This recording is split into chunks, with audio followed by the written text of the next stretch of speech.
about a different team. If I offered you the Ravens or the field right now, who you got? I'll take Baltimore. I've said for a couple weeks I think they're indefensible. They're the hardest team to not only prepare for, they're the hardest team to play against. And I think we're seeing that week by week by week. We saw a relative dismantling of New England. We've seen them blow teams out. We've seen them win with the pass game, run game, win an ugly football game. And this defense is way better than it was 6 weeks ago. Because of that, I'm taking Baltimore to win the whole thing because of how difficult they are to prepare for and play against. You can't go find personnel in December to match up against them. Lamar's feeling really confident. Their coaches have a great understanding of who they are. And back to that defense. If that defense continues to blitz the way they are and play man coverage, I'll take Baltimore. I see it completely differently. Let's go back a year ago. The Chargers, first time they played Lamar Jackson, the Baltimore Ravens, they struggled. Second time they beat him in the playoffs. And when you look at all the teams, we talked about this earlier, Greeny, they're probably going to play a repeat opponent the second time. And we even saw on Sunday, Dan, that the San Francisco defense got better in the second half than it did the first half. And when we go back a year ago and look at what happened against the Chargers, it was noticeably different the second time around. So I think a repeat opponent really hurts the Ravens more so than other teams. Well, look, if they're in the playoffs, they will play Patriots, Chiefs, Texans, Bills, Steelers. They obviously have played all of those teams. Those are the teams right now trending towards making it to the playoffs. I'm told I have Swagoo back. I'd love to get his take on this conversation. Swagoo, you got the Ravens or you got the field? Which way you like it? I got the Ravens. And Mike, stop, Tannenbaum.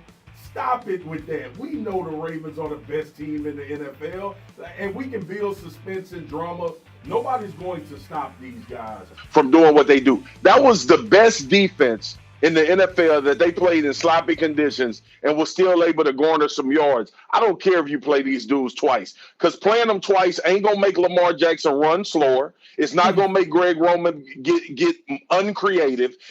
And they are self-scouting themselves, just like we're sitting here talking about with the Chargers last year. I am pretty sure if they are worth anything they're getting paid, they're going to evaluate the situation and know that happened to them last year as well. But when I look at this Ravens team and we talk about Lamar Jackson and this offense more than anything, this defense to me is what the championship level is. Offense, they're going to do what they're going to do.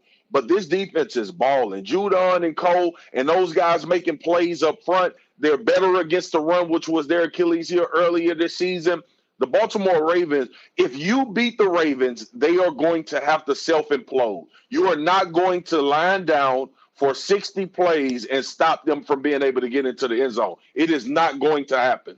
And let us safely say, no one fills up a screen on FaceTime quite like Marcus Spears. As we continue in a moment on Get Up. In the regular season in the NFL, going back to the 2012 season, Dan. Carson Wentz. No, I'm joking. Russell Wilson. Russell Wilson is correct. Let's go, Hembo! They tried to talk themselves out of this a million different ways.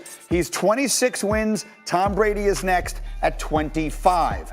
Russell Wilson got his 26th last night, playing against Kirk Cousins, who is having a sneaky good year right now. Cousins and the Vikings in Seattle taking on the Seahawks on Monday Night Football. And Dan Orlovsky, as we look back at some of Cousins' performance, he's trying to throw a ball here. That was probably not his fault. Yeah, Greeny, this hits Stephon Diggs right in the hands. That ball gets knocked away by Flowers, turns into an interception. And it would turn into a 34-17 Seattle lead. But it's Cousins bringing his team back, a wide open Laquan Treadwell. Yeah, he gets open because of Kirk Cousins' pocket movement and then staring down that slot receiver. Safety drives and he finds him down the sideline. Seahawks would fumble. Vikings get it back. Kyle Rudolph, they're right back in the game. This is like giving your guy a chance. Down 3rd and goal, throw it up high to a 6'4" tight end. He only needs one hand. Massive touchdown for Minnesota. Vikings would miss the extra point, so they're down 4. Seattle punts. Critical moment. 3rd and 3. Here's what they do. Well, Seattle's going to play their cover 3. They try to go slants. They go for it on 4th down.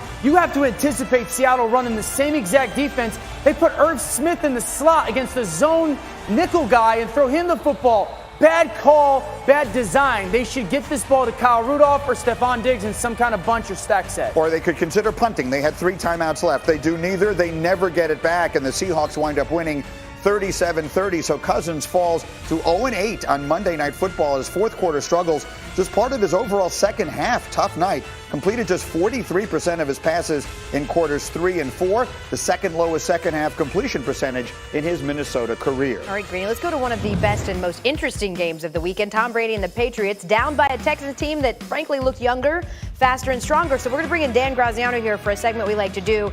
I'll make a statement, and you'll tell me if I'm overreacting. Here we go. The Patriots will not be one of the top 2 seeds in the AFC. I think it's an overreaction. I still think they'll get it together enough. I mean, they have the lead. The math is in their favor. Yes, if the Bills win out, they will pass them. If the Chiefs win out, they will pass them.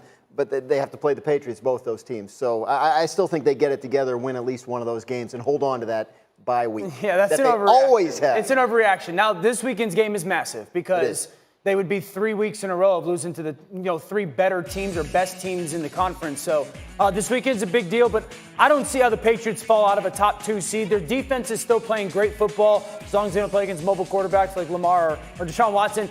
And I just, maybe blind faith. I know their offense has massive issues. I've been outspoken about it, but maybe some blind faith that the greatest coach of all time and the greatest quarterback of all time will figure it out. It's not blind faith. It's like almost 2 decades worth of evidence. It's really to back obscured your faith. Yeah. And maybe some faith in the schedule, because I don't care how bad things get. The Dolphins yet, I think. And the Those are Bengals. legit, I'm man. taking them over the Bengals and Dolphins every time. How about Freddie Kitchens, head coach of Cleveland, will be a one and done? I don't think that's an overreaction. I don't think it's there yet, but it's absolutely possible that Cleveland would make a coaching change at the end of this year. Huge disappointment of a season, as we know, but I mean, so much other stuff around it, right? It's not just playing bad and losing games. There's been so many issues with that team. You can absolutely imagine a scenario in which the Cleveland front office steps back and goes, okay, this was the wrong move. Let's change it up at the end of this year. I don't know if they've decided that yet, but it's entirely possible. That's a necessary reaction. That's a necessary reaction. When was the last time anyone said Freddie Kitchens did a really good job with that? He's mismanaged and mishandled multiple situations throughout the years. Quarterback's not playing good. They got 2 really good receivers they don't get the football to. He doesn't run the football at the right time. He does stuff to expose his team. He handles the media poorly. He's put this team in bad situations all season. One and done. Don't underestimate the stubbornness of NFL front office and ownership. They would be admitting a mistake from January. A lot of teams don't like to do that. I'm not saying they should keep him. I'm saying you either make the right decisions or make the wrong decisions right. It was a wrong decision. You better make it right. History favors what Dan's saying, though. I had Himbo do a little research. In the last 20 years, only one coach has been a one and done after being a division favorite coming in. That was Marty Schottenheimer with the 0-1 Redskins, and he was 8-8 at the time. And for our final, are we overreacting? Everyone was so happy about St. Nick getting that nice contract in Jacksonville. We saw him benched on Sunday. So Nick Foles signing was a huge mistake by the Jaguars. Yeah, huge because of the money involved. This is not an overreaction. They are stuck with this Nick Foles contract. What do you mean? They guaranteed him more than $41 million over the first 2 years of the deal. So if they don't bring him back next year, they'd be carrying massive dead money cap charges for 2020, and they'd be crippling themselves in an effort to try and rebuild a roster apparently around Gardner Minshew. So